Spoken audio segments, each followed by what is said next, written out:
Bonjour à toutes et à tous, j'espère que vous allez tous très bien. On se retrouve aujourd'hui pour une nouvelle vidéo, un nouvel épisode de LNDLS, les news gaming de la semaine. J'espère que vous êtes prêts, on y va, tout de suite.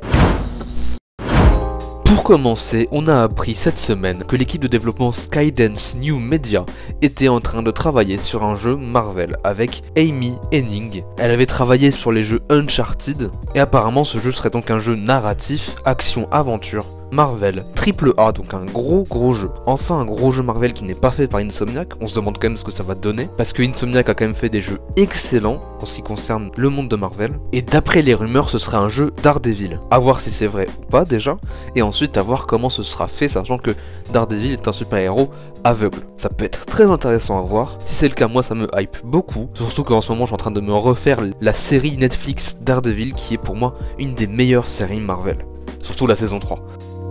Alors ce n'est pas une surprise pour ceux qui ont fini House of Ashes récemment, le nouveau jeu de Dark Pictures, mais Bandai Namco et Supermassive Games viennent de mettre en ligne officiellement le premier aperçu du prochain épisode, qui a été baptisé The Devil in Me, et donc le thème de cet épisode final de la saison 1 s'articule autour d'un tueur en série. Je sais pas trop quoi en penser, moi qui suis pas le plus grand fan de cette série de jeux personnellement, surtout le dernier, mais bon, à voir.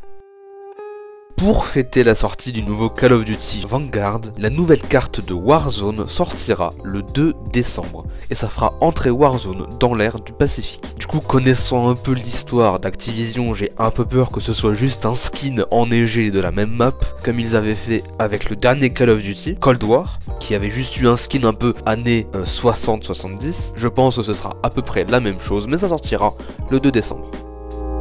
Cette news elle a dû passer à côté de beaucoup d'entre vous, mais elle me tient à cœur personnellement, parce que ça fait partie de mon enfance, le premier teaser et visuel pour le jeu Goldorak de Android et Microids est sorti. Goldorak c'est vraiment un animé que j'ai suivi toute mon enfance, c'était une grosse partie de mon enfance, avec ce générique mais exceptionnel. Donc moi j'étais pas au courant du développement de ce jeu, mais là ça me hype énormément.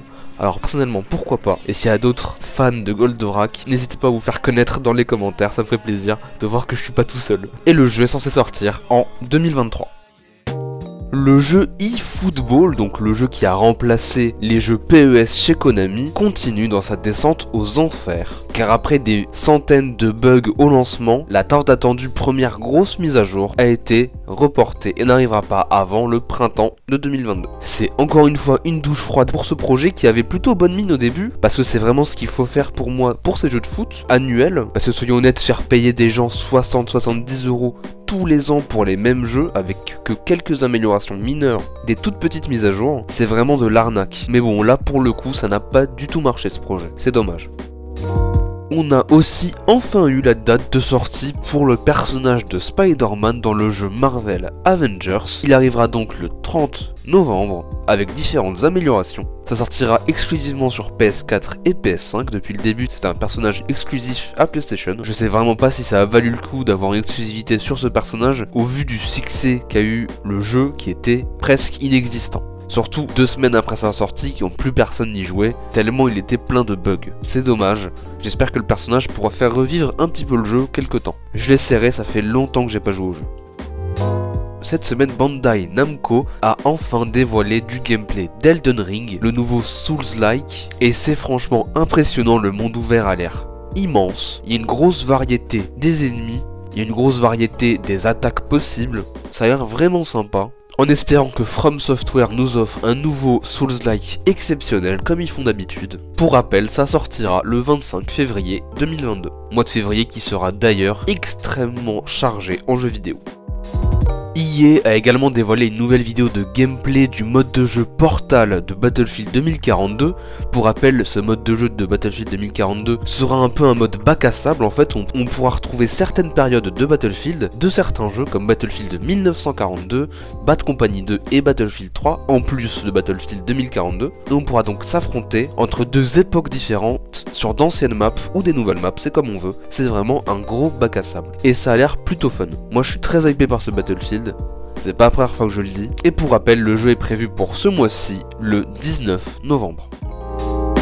Il l'avait annoncé il y a quelques mois et ça sort enfin. Netflix sort ses jeux sur sa plateforme pour smartphone et tablette donc. ceux qui sont sous Android uniquement pour l'instant. Il y a donc pour l'instant 5 jeux: Stranger Things 1984, Stranger Things 3, le jeu, Shooting Oops, Card Blast et Teeter Up. La prise en charge iOS aura lieu dans les prochains mois. Ils sont tous disponibles dans l'abonnement, sans publicité ni achat intégré. Il suffit de se connecter à l'application Netflix avec son mobile et de faire son choix. Je trouve ça plutôt cool comme initiative, mais bon, les jeux sont pas foufou pour l'instant. Et voilà, c'est déjà la fin de cet épisode de LNDLS, c'était les news gaming de la semaine, c'était assez court, il n'y a pas eu grand chose, les 2 dernières semaines étaient assez calmes, c'est pour ça qu'il n'y a pas eu de vidéo la semaine dernière, parce qu'il n'y avait vraiment aucune news. Là j'ai fait mon maximum pour avoir une vidéo au moins un petit peu regardable, et qu'elle fasse pas 2 minutes, j'espère que ça vous aura quand même plu. Si ça vous a plu, n'hésitez pas à laisser un petit like, ça ferait plaisir. N'hésitez pas à vous abonner si ça vous a plu, et si vous voulez voir les prochaines vidéos, ça m'aiderait beaucoup, et si vous avez des questions ou des remarques à faire, n'hésitez pas à commenter, je vous répondrai évidemment. Sur ce, je vous dis à la semaine prochaine, bye.